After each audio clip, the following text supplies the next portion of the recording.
Hi, I'm Gabby, and we're going to talk about .NET for microservices, about runtime, .NET 8, and, for example, the real application lifecycle and some issues. Okay?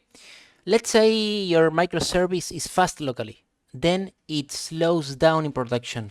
It's usually, for example, not your endpoints, it's the runtime.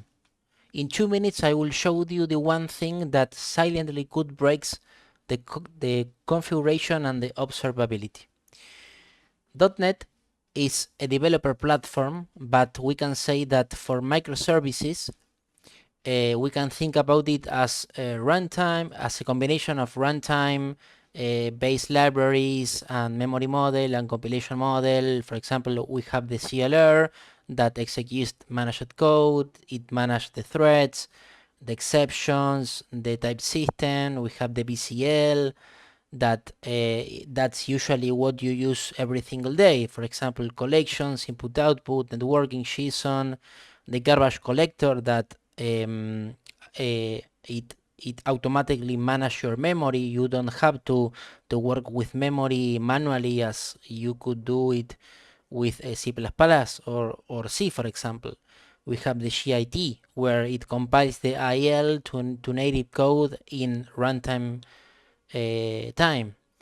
And well, if you can understand these four, the runtime, the BCL, the garbage collector, the GIT, and so on, yes, your performance and stability will not have mystery bugs. Okay, so as a daily work, basically we have allocations in our application, async input output, set pull behavior, cold start, and so on. Yes, okay. One result, one result, one allocation pattern can create garbage collector pressure under traffic. And we have to figure out what's going on. Okay, so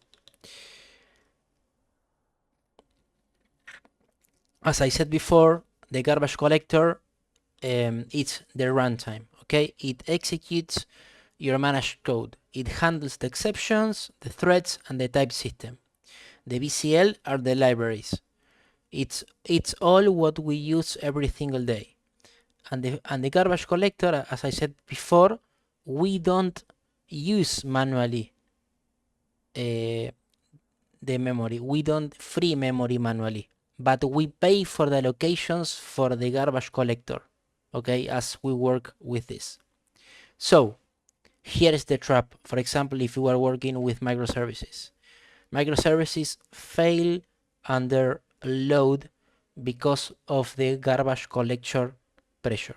Okay, or blocked threads, or bad startup or lifecycle decisions. Yes, and we are going to say this: if we block threads with syncing input output, the thread pool can start.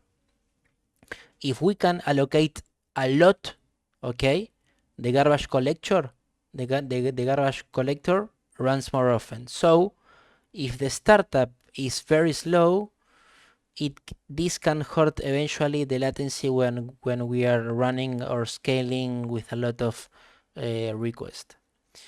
So here we are going to introduce another thing that is one of the versions of .NET, that is .NET 8. Okay, .NET 8 is an LTS release for modern services that microservices can provide to us.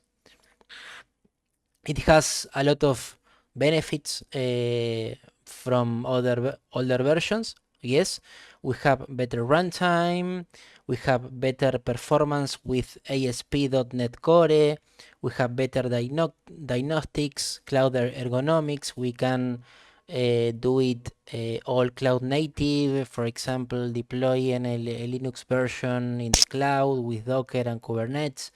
Before, with .NET Framework, we were working only in Windows and information server. We have better minimal APIs experience, another experience, and so on. So,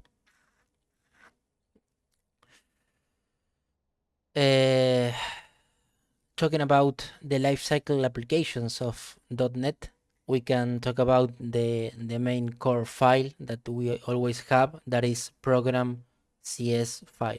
Okay, we have usually a flow that we work along all the way, or sometimes we have to build the builder, we have to load the configuration, we register the services with dependency injection, we build then the application and the middleware pipeline. Here is important because the middleware pipeline, it has to be in a sequence order and it's very critical. Okay, then we can map the endpoints for one of the microservices, then we run, and finally when it's running we handle all the requests. Okay, and here is the tricky part. The configuration is layered. Okay, it is layered. We can load it with app-settings.json, with environment-specific JSON, with environment variables, with cloud configurations, with Azure App configuration and its secrets, with Azure Key Vaults, and we have here the cause and effect. Bien, if we load cloud configurations too late or we override it incorrectly, we will have bad data, bad variables data, and so on. For example, the middleware order, it's very important. The middleware order matters because the pipeline runs in order. If an exception handling is not early, we miss the errors. If an authentication is late, we do expensive work before validating the identity. Yes? If the correlation or telemetry is late, you lose to end traceability. So what's the simple way to think about it? We can set 4 rules. 1. Don't block threads. We prefer sync input-output. Rule number 2. We watch the allocations. The garbage collection is not free. Rule number 3. We treat the startup as critical. It's the main piece of our code. We load correctly the configuration and the dependency injections and the order of the middleware. And finally, for example, we pick the latest .NET, or for example the LTS, the .NET 8. Bien? Well, guys, this is my first video. Of course, I'm human, I make mistakes, but it's a good initiative to me.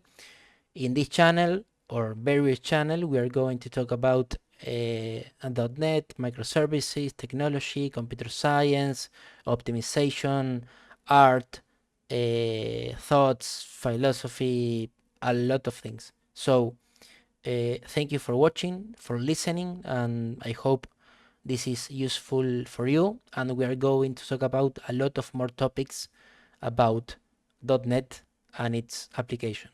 Bye bye.